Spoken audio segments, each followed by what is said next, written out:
Hello, Dr. Mungali. Namaste. Namaste, namaste, Bharat, namaste. Good to see you. Good to see you. It's so good to see you after a long time. Yes, it's been a long time. It's been a long time, yes. Yes. I was thinking, it's hard to describe Maharajji in some like literally, and as somebody who was around him so much, if you could tell us something when you think of him, what stands out in your mind? What's a unique thing that you comes to mind when you think of Maharajji?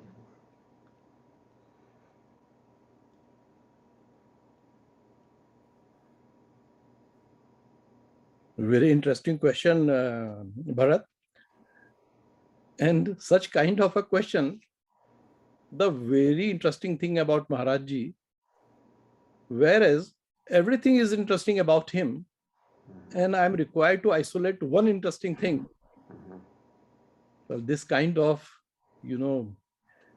question with such a deep gravity about Maharajji could have come only from a person like you. I cannot refrain from telling our audience about you now. After all, this kind of question, how come it can come? It can come only from a person like you who had been associated with Maharajji for over 4 decades.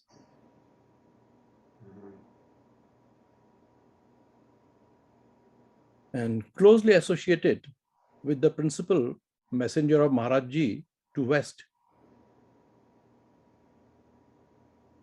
Ramdas ji. And besides, you have been carrying out his yajna of seva in West as a practicing psychotherapist. That is his work you are carrying out. So it is Maharajji all around you.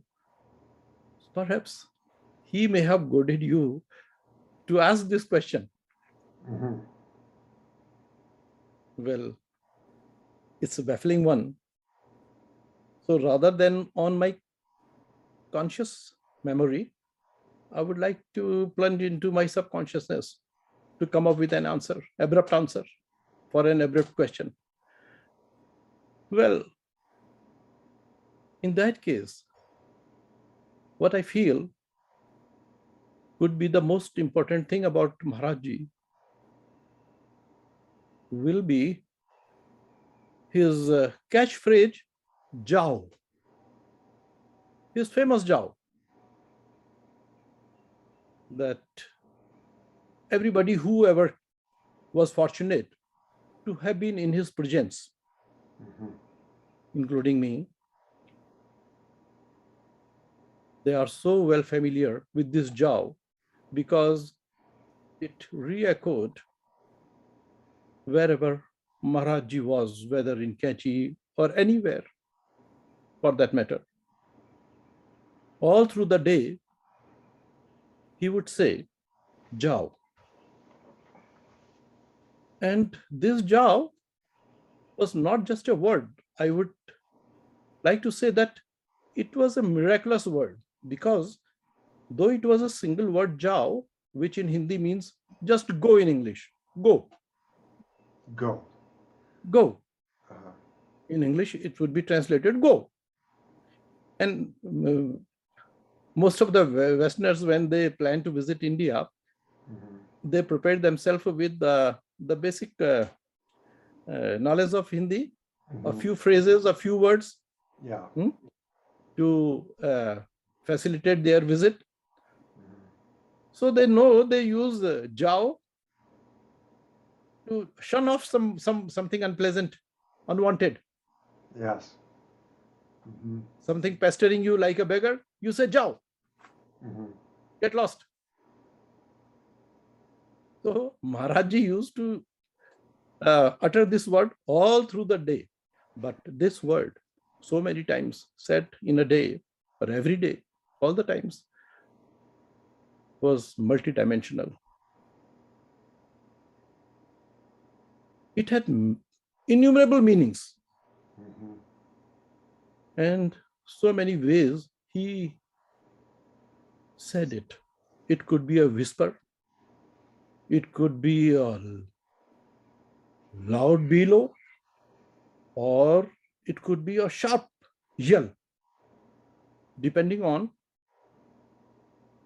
to whom he is saying this Jao and in what context. He would be heard saying this Jao Jao to the staff of the ashram who were carrying out different duties, different services. He would be giving them instruction, and a Jao would be understood by them. He won't talk a great deal. He would just say Jao, and they would understand what he means. And so would the visitors. Mm-hmm. This Jao could mean, okay, I have heard you. Yes, I understand. Okay, go, don't worry. All will be well. Why you should worry? Yes, I Don't got you it. see that? Yeah.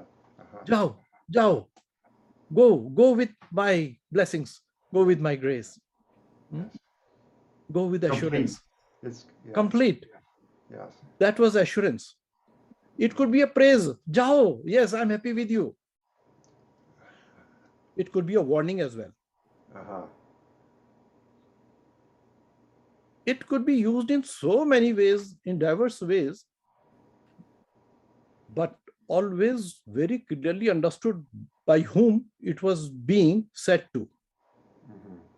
It was just Jao, but the message was always conveyed very clearly. That was his Jao.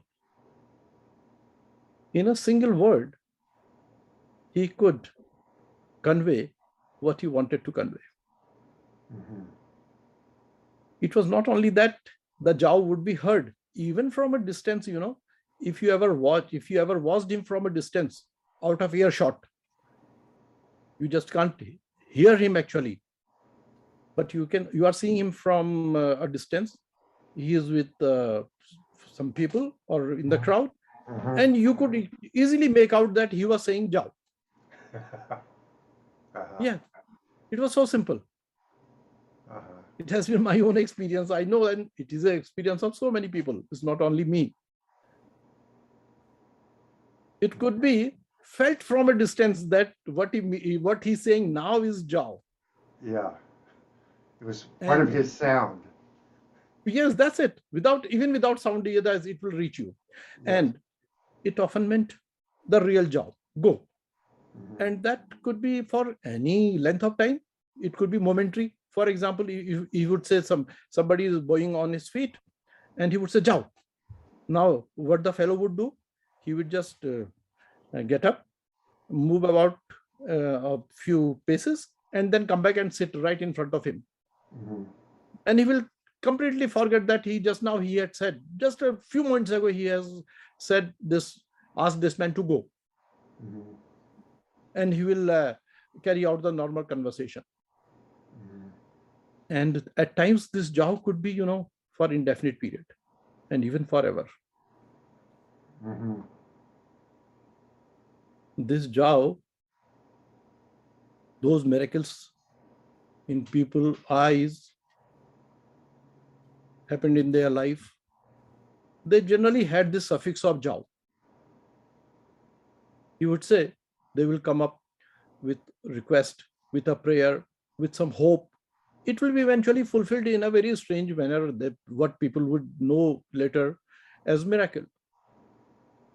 Then the suffix, will always be Jao. He would assure them or say, okay, Jao. Jao could be Jao and prasad khao. Take prasad and go.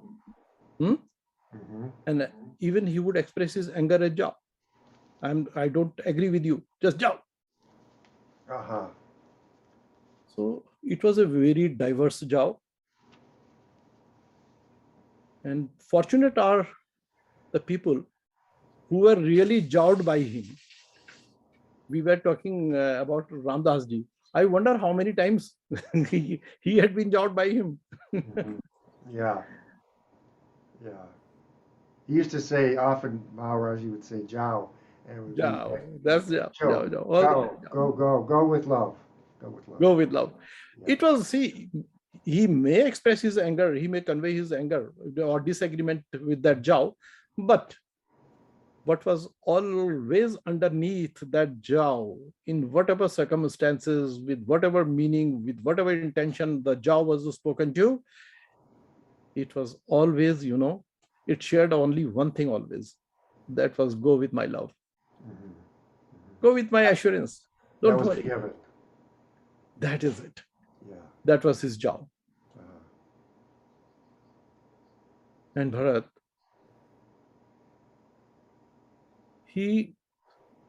this word Jao emanated from his lips so many times, every day, all the times.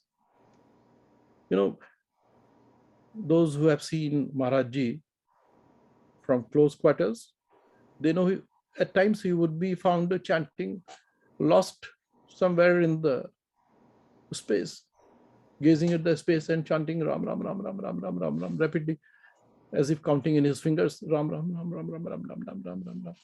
Mm-hmm. But I think that as much as he chanted Ram, Ram, so he chanted Jao, Jao also.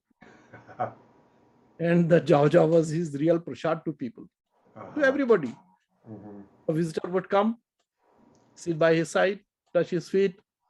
Just think of a old woman coming with some griefs, coming with some sorrows, coming with some problems, whatever.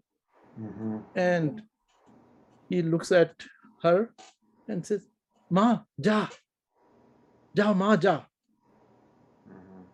And the ma simply lowers her head on those feet. He pats her gently. Ja, ma, ja. Ja, ma. This ja, ma would be the support beyond any description for that ma. And she, now see, all those who have known him at that time, this Jao did not really mean the assurance.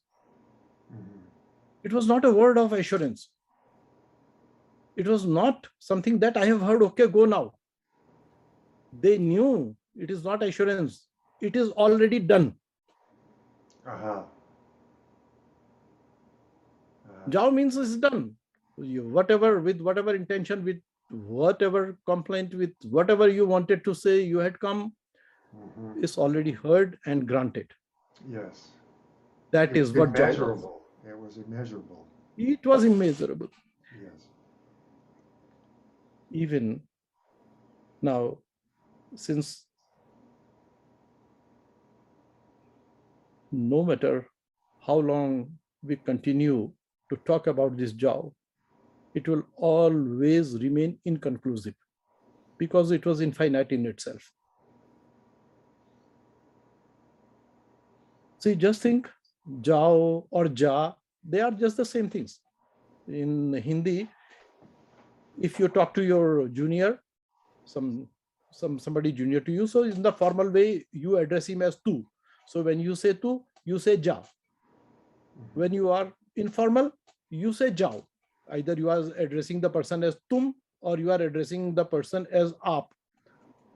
So it would be suffixed with jao.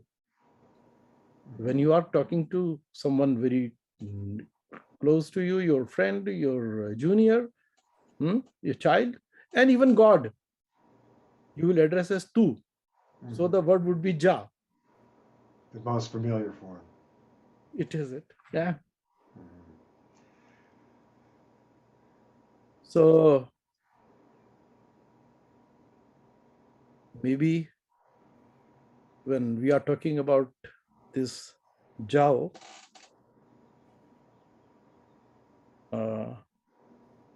especially for those who have not seen Maharajji in the body form. Mm-hmm. Just to give you an idea, imagine that he is sitting on his takhet in any place, say Kanchi, say Vrindavan, or anywhere, in some devotee's house even, And he's surrounded by devotees. In the later years, the Indian and the Westerners, both all surrounding him, squatting in front of him on the ground. Mm-hmm. And everybody, see, in spite of that crowd, nobody would ever push anybody to make his turn earlier. They'll patiently wait, very patiently, because sitting with him in itself was a boon. Yes, yes, to be in his Nobody, presence. nobody was in hurry. Yeah. And now, just imagine a visitor would come. He has approached him. Maharajji is just sitting there. He looks very intently at him at times, while even he is talking to someone else. And the talks would always be very fragmented.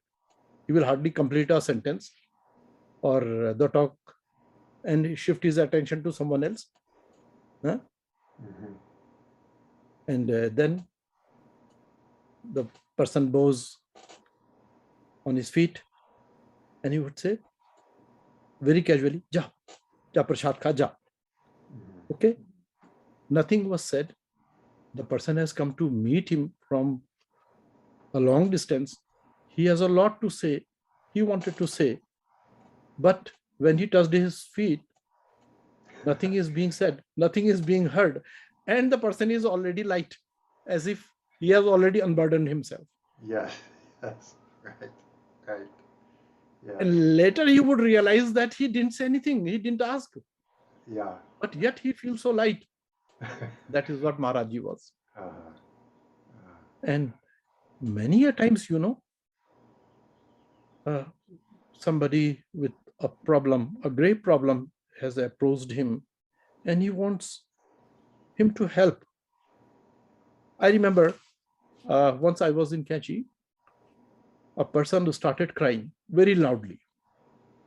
He touched his feet and started crying loudly. He said, what is the matter with you? Why you are crying? And sobbingly, he said, Maharaj, I have been terminated from my job. And I have a family of children, my wife, my old parents, and it was only me who supported the family. Now I have been terminated. Maharaj said, you worked in the roadways. That is the transport department. He said, yes. And Maharajji himself started crying. To all other devotees, the matter looked very trivial, ordinary matter. Somebody terminated from the job and is burdened with the family and he does not know what to do now. But Maharajji started crying. And then he yelled for, there used to be a colonel,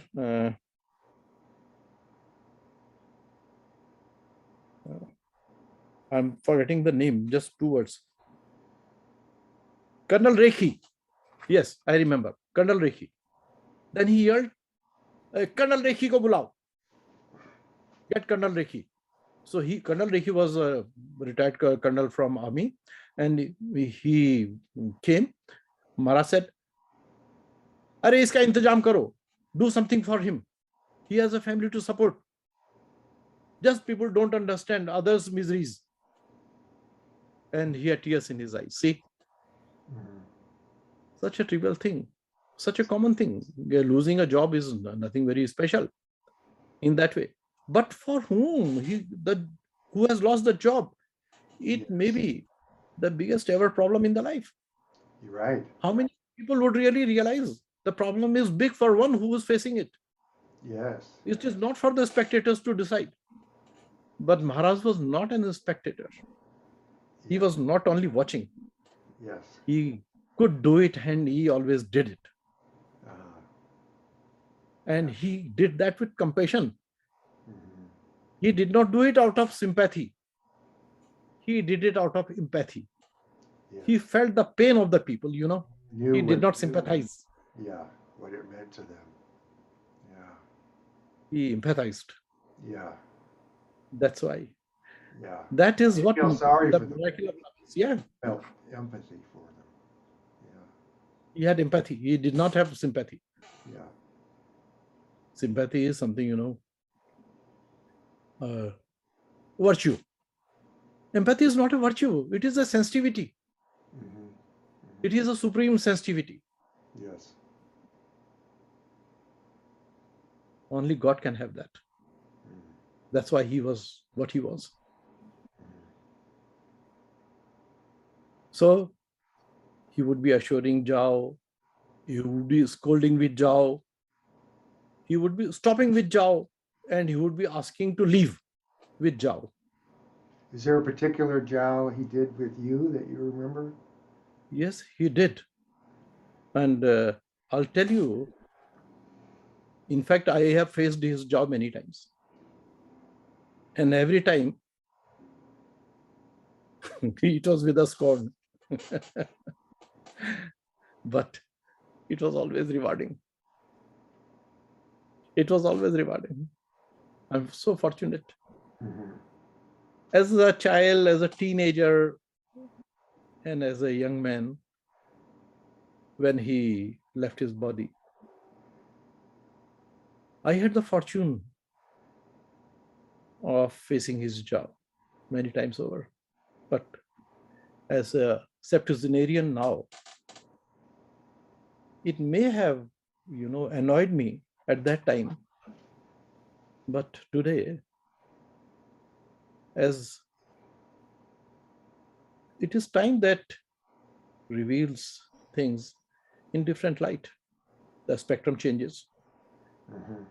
So today I know how fortunate I had been. It was his extraordinary grace on me. But before I come to that story, um, I'll come up with one. I'd like to add up before we finish that Zhao. His last Zhao, the Zhao was which always re-echoed in the atmosphere all the time, wherever he was. Zhao to so many people. On the 10th of September, when he left Kachi, he announced, "Ab hum ja rahe hain," to a lady while he was sitting in the car, to just about to leave. And he said, "Ma, ab hum ja rahe hain." And before that, while he was crossing the bridge to the road, in the middle of the bridge, he was met with an old devotee who used to be the photographer for him in his early days in Nainital. And those photographs were where that person was Gagisa, photographer, an old man who used to take his photographs with that old box camera.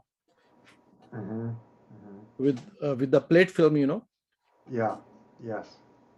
And he would display his merchandise, that is Maharajji's different photos, in monochrome. The most of the monochromes of Nainital period were taken by him. Mm-hmm. So he had come to see Maharajji that day. So he met with Maharajji, and Maharajji was leaving Kachi Ashram, and he was going to Kachi Ashram to see him, and they met on the middle of the bridge. You yourself have crossed the bridge many times, Mm-hmm. So Yes. Yes. So Maharajji looked at him, he touched his feet. Strangely, Maharajji took out a picture, old picture of himself, that was a black and white picture, and gave it to Gagisa and said, "Make many prints of it and distribute it free. Don't charge for it." Mm-hmm. And he bade goodbye to "Ab hum ja rahe hain." He said, "Ab hum ja rahe hain." And he left for Kathgodam. And from Kathgodam, he boarded the train to Agra. At that time, I was a medical student in Kanpur. That night, that was the night of 10th September, I had a dream, which I realized in the morning. That was on the 11th of September. Mm-hmm. I recollected I had a dream of Maharajji, I just saw him telling me that अब हम अमरकंटक जा रहे हैं, हम अमरकंटक जा रहे हैं. I am going to Amarkantak. Now Amarkantak is a place in central India, Madhya Pradesh, by the bank of river Narmada, but it is considered a very holy place and is considered abode of many saints since ages. And I just heard him saying, हम नर्मदा जा रहे हैं, अब हम अमरकंटक जा रहे हैं. In the morning, after that, I got ready for the college and went to my mess to have my breakfast. And there on the table, I found the newspaper that read on the first page, Neem Karoli Baba dies. And you know, when he was coming back, he intended to come back to Kachi the same night. The last Jao, he said in his own peculiar way, because he could say this Jao in so many ways. And what I feel that the last Jao, he said for himself. He said, Jai Jagdish, Jai Jagdish, again that same Jao, Jai Jagdish. And he whispered Jai Jagdish, and he was gone. He merged with Jai Jagdish, Narayan.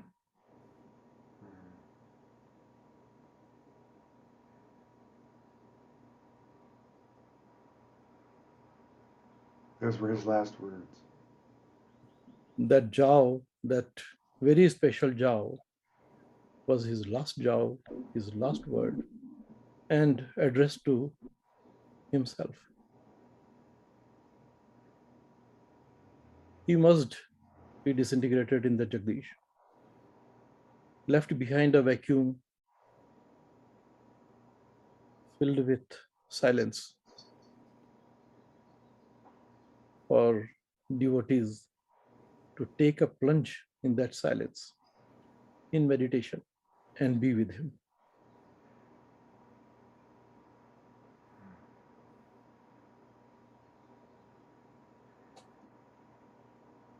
So, you asked me about Jao. Ever said to me, there have been many occasions when I was Jao, but now. See, in the summer of 1969, I was a student in Nainital. A small group of we 4 friends decided to take a trek on the route that was taken by the so-called discoverer of Nainital, Mr. P. Barron, in 1839. So this trek begins at an altitude of 7,800 feet above sea level on the northern boundary of Nainital. You have seen Nainital, you know? Yes.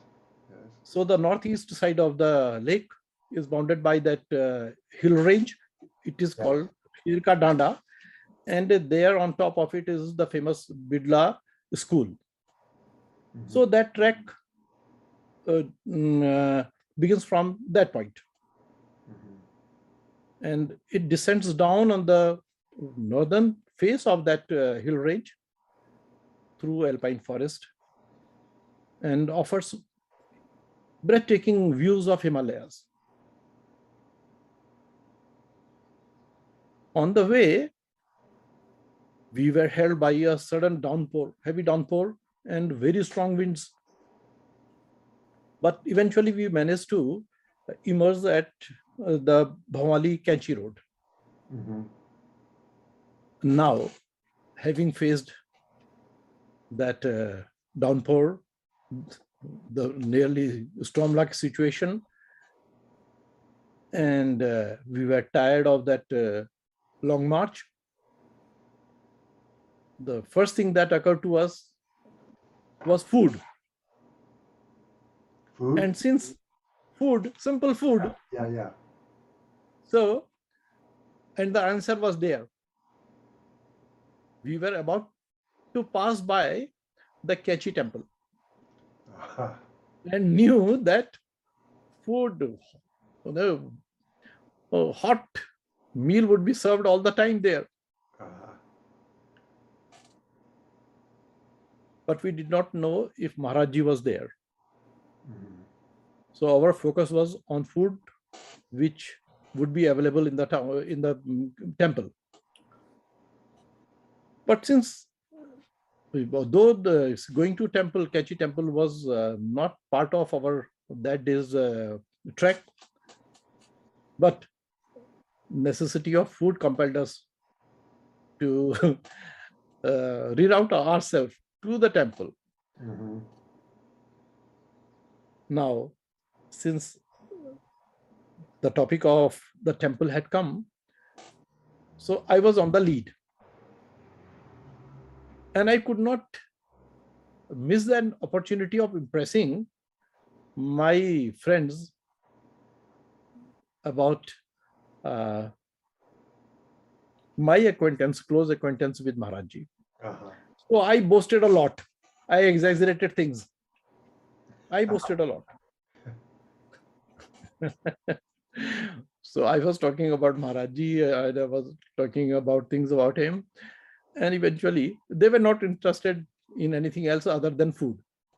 They said, it's okay, so everything is okay, but let's have food first. So we managed to reach the temple. As we entered the temple complex, from a distance, we saw that Maharajji was on his takhat. He was sitting on his takhat, surrounded by devotees.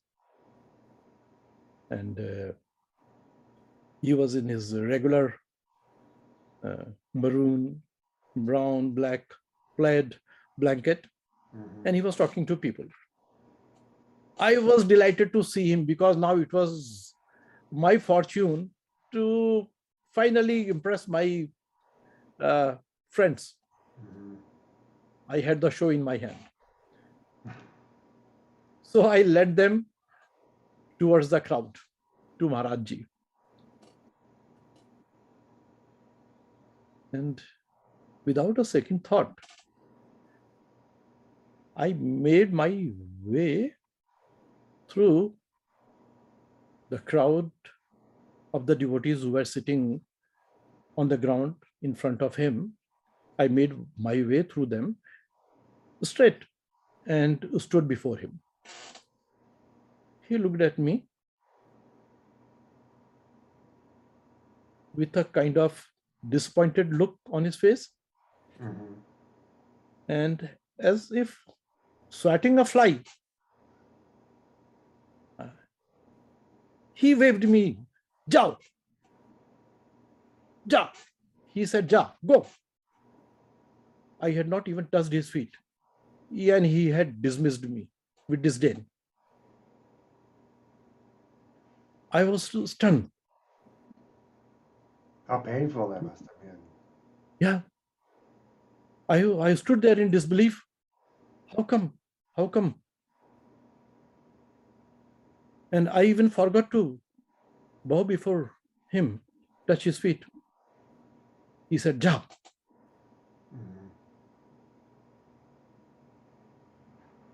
I was really stunned. I was disturbed. And I felt almost like crying because I was being aware of his presence. I was more aware of the crowd and my friends who were watching me right behind me. You see how strange it is that I had been standing right in front of him and was more concerned about the crowd and my friends. You had pride. my pride had been shattered. Yes. I felt being insulted in front of the crowd and my friends. Yes. I was at the verge of crying. Somehow I managed to hold my tears and I backed up. I joined my friends who supported me and said, "Come on, let's have food." Mm-hmm. I said nothing. I joined them. They ate merrily. That day, they were serving puri and fried potatoes Mm-hmm. and halwa, and Mm-hmm. they had made jalebis as well. Mm-hmm. The steaming hot jalebis were being drawn out. Ah. They were enjoying their meal, and I was sulking. Mm-hmm. I was also hungry, but I, I was gulping the food without any taste. Mm-hmm. Then, when the meal was over, they said, "Now, come on, let's leave now." So we were about to leave, but when we again came near the crowd where he was sitting amid them on the takat, I could not refrain from going to him and touch his feet. Mm-hmm. So I turned towards him, and seeing me going again to Maharajji, my friends stopped there, and I went just as I had visited him a little while ago. This time, as I stood in front of him, he looked at me very intently for a moment and then suddenly asked, "Nimi ko janta hai? Do you know Nimi?" I was taken aback.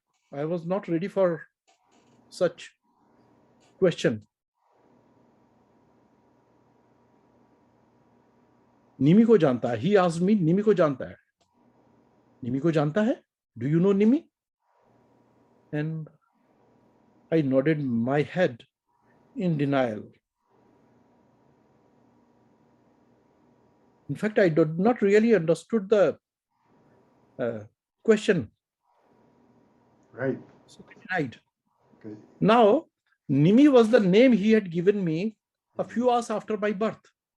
Yeah. And I forgot to tell you, when he did not respond to me on the first time, and he clearly showed that he did not recognize me. Mm-hmm. I even insisted, "Maharaj, I have come from Bhavaniganj." Now, Bhavaniganj is the name of our house in Haldwani, where he frequently used to stay. And he completely ignored that. That also. He dismissed me.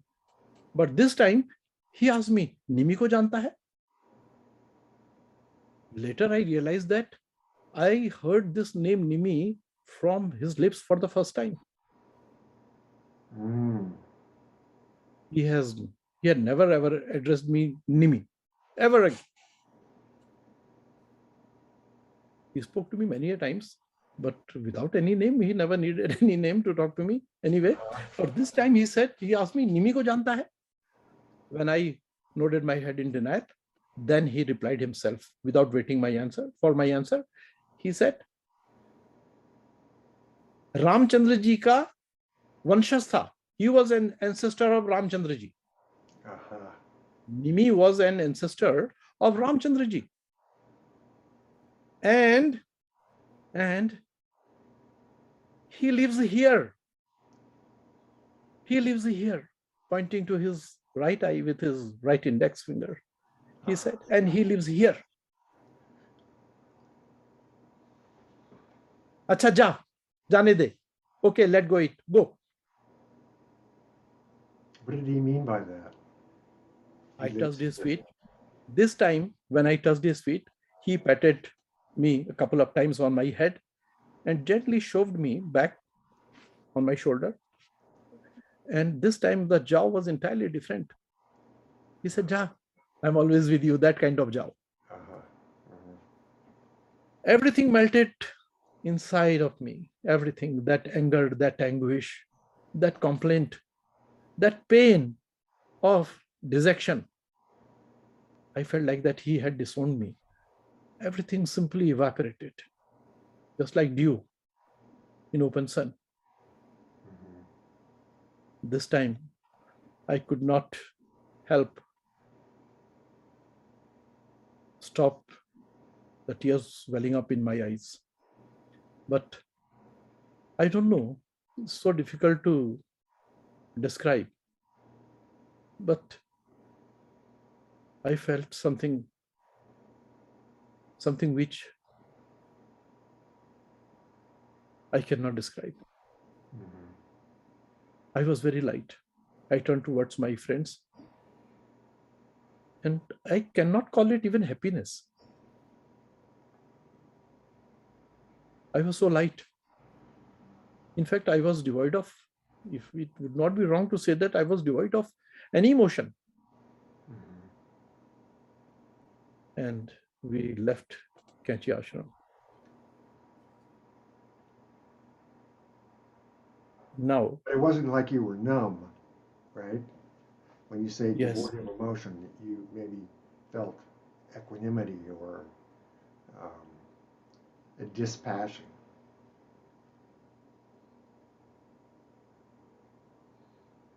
Not yes. detached, though. Yeah. Now, perhaps you would ask me, what did he do? And how I took it.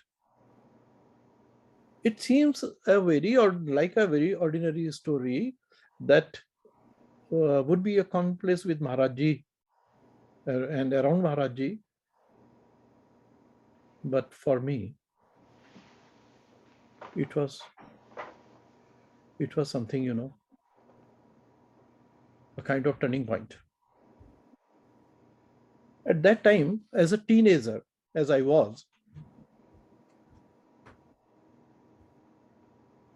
whenever I remembered that incident, the first part of the story when I faced him and he jowed me that harshly,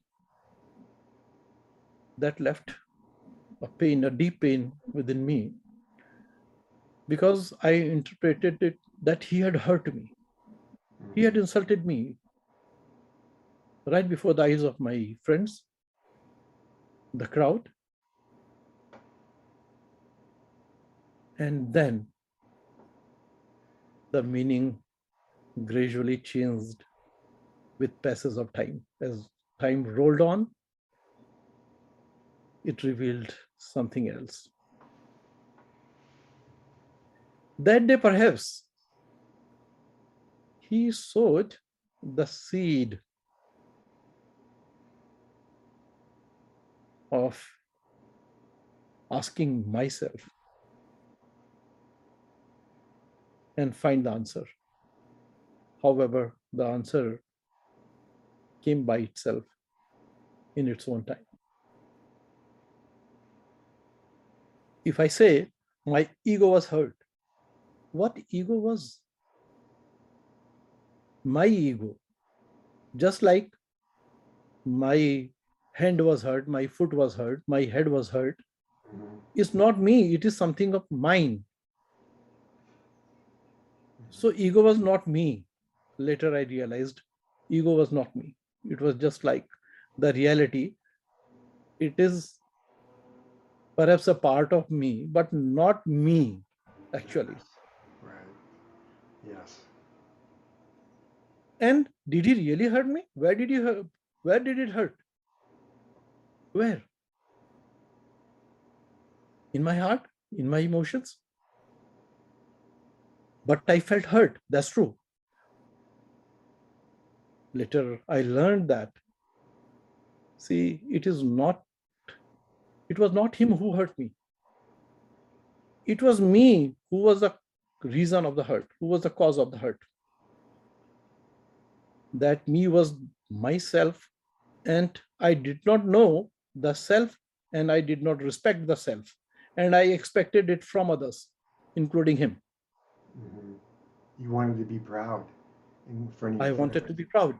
And that pride could come by praising from others, appreciations from others, acceptance from others, Yes, everything from others, not from myself. yes. I did not even realize that it was, in fact, the lack of my own identity in my understanding. Mhm.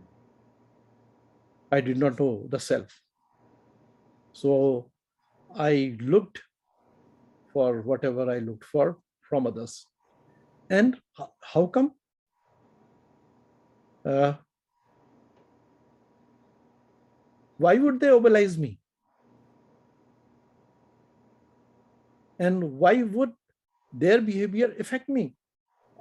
Just because I had given my controls, willingly given my controls to them. Mhm. So I was being controlled by people, not by myself. Mhm.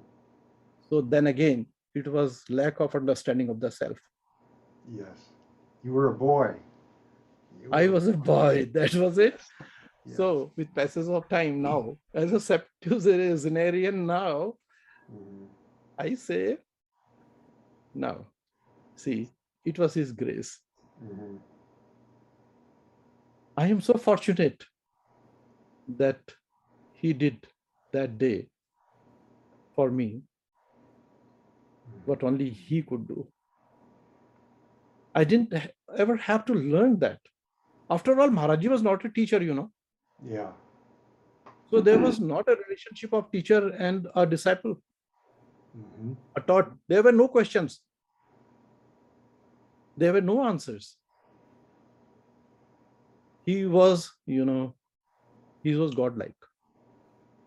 The Sadguru, Guru Brahma. Mhm. He would simply make things happen. That was it. So he sowed the seed and it developed in its own course of time Mhm. and eventually led to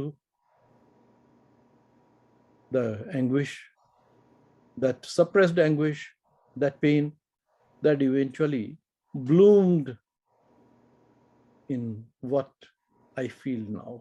Mhm. You can call it a state of bliss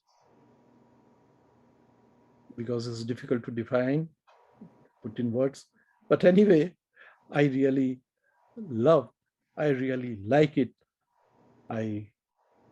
I'm really kind of proud of it that such moment had come in my life by his grace. Yes.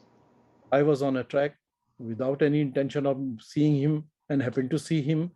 There I was scolded and dejected, and then was clearly told that Nimi ko janta hai. So he did not say that he knows me. He said, "You Nimi ko janta hai." Now, there is a story about King Nimi. Mhm. He certainly he was from the Ikshvaku dynasty.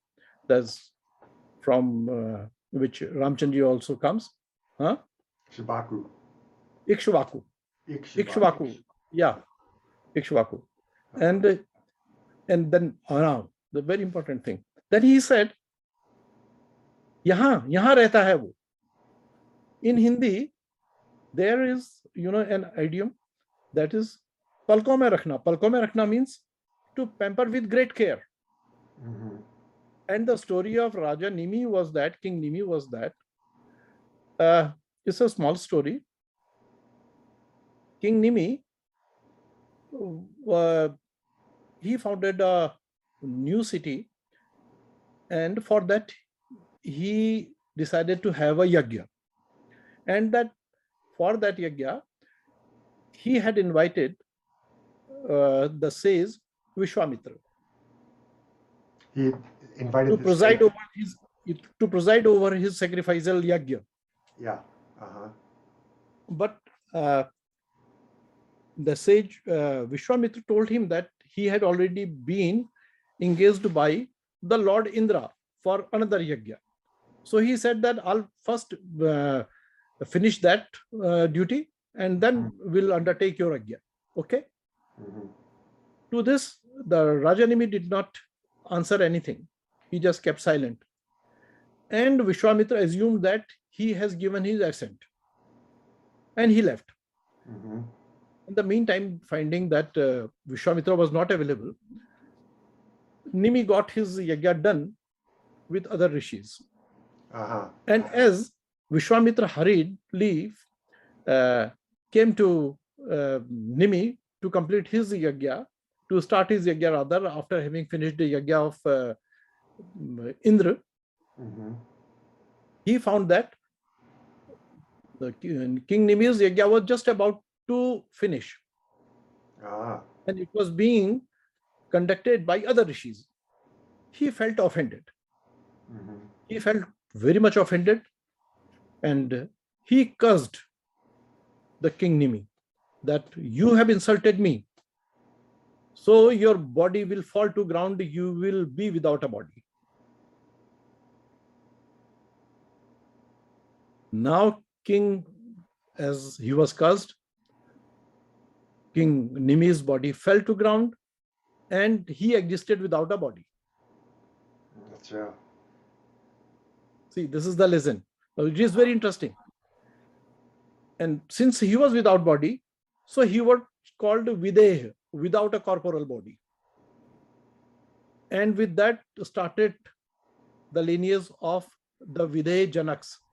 Raja Janak is called Videha Raja Janak, body. Raja Janak without a corporeal body. Uh-huh. So that was the tradition, the start of the tradition. He himself was without body, Not as just because of that curse of that rishi. Uh-huh. Right? Yeah. And when he was revived, since he was alive he was alive but without body. Mhm. So he said, now the rishis asked him, now why would you like to live?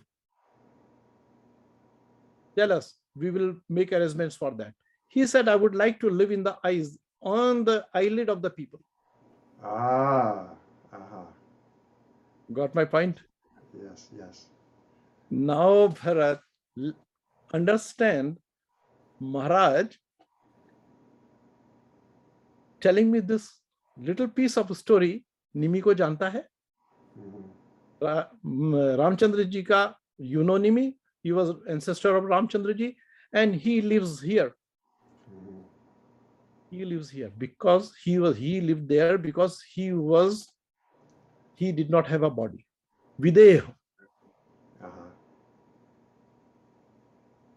He is very much there, but again without body. So are we. All of we are Videha. Our reality is without a corporeal body. Mhm. What is hurt? What is hurt by ego? What is hurt by physical injuries, traumas? Is the body, it is not we. We are the Videha, which is untouched by any trauma. Yes, yes, yes, Right? yes, yes. And that real self without a body, he said, it lives here in my eyes. Mhm. Mhm. What assurance. Imagine. Yes, yes. Untouchable and unbreakable. Untouchable, absolutely untouchable, since you are not the corporeal body. Yes, Your real self is without body always. yes. Unchanging. It is never changing. It is unchanging.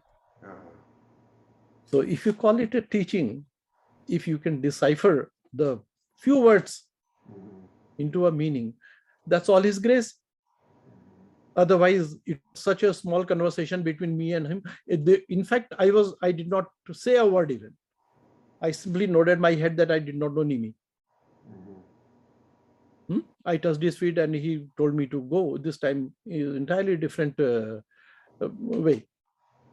I was assured, but did not understand the meaning. It took so many years to realize a fraction of it. And I feel so good. I am Nimi without the body. Yes, yes. And Nimi, who was allotted a place in his eye. Yes, yes.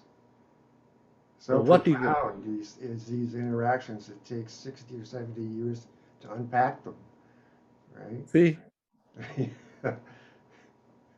so, Yeah. so if you say about teaching, well, can it be a teaching or can it be a way? Mm, Can it be a transformation? For me, it was a transformation. mhm, And transformation is such a miraculous way that I did never realize that it was happening. And it continues to happen really. It is not done as yet. It mhm, goes on. It mhm. goes on.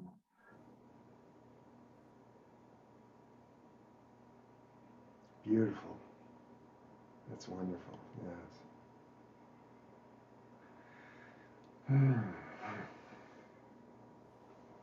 Bharat,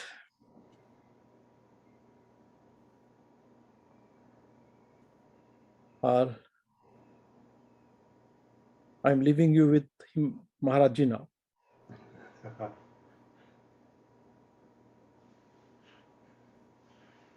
Until next time. Until next time. Yes. Okay.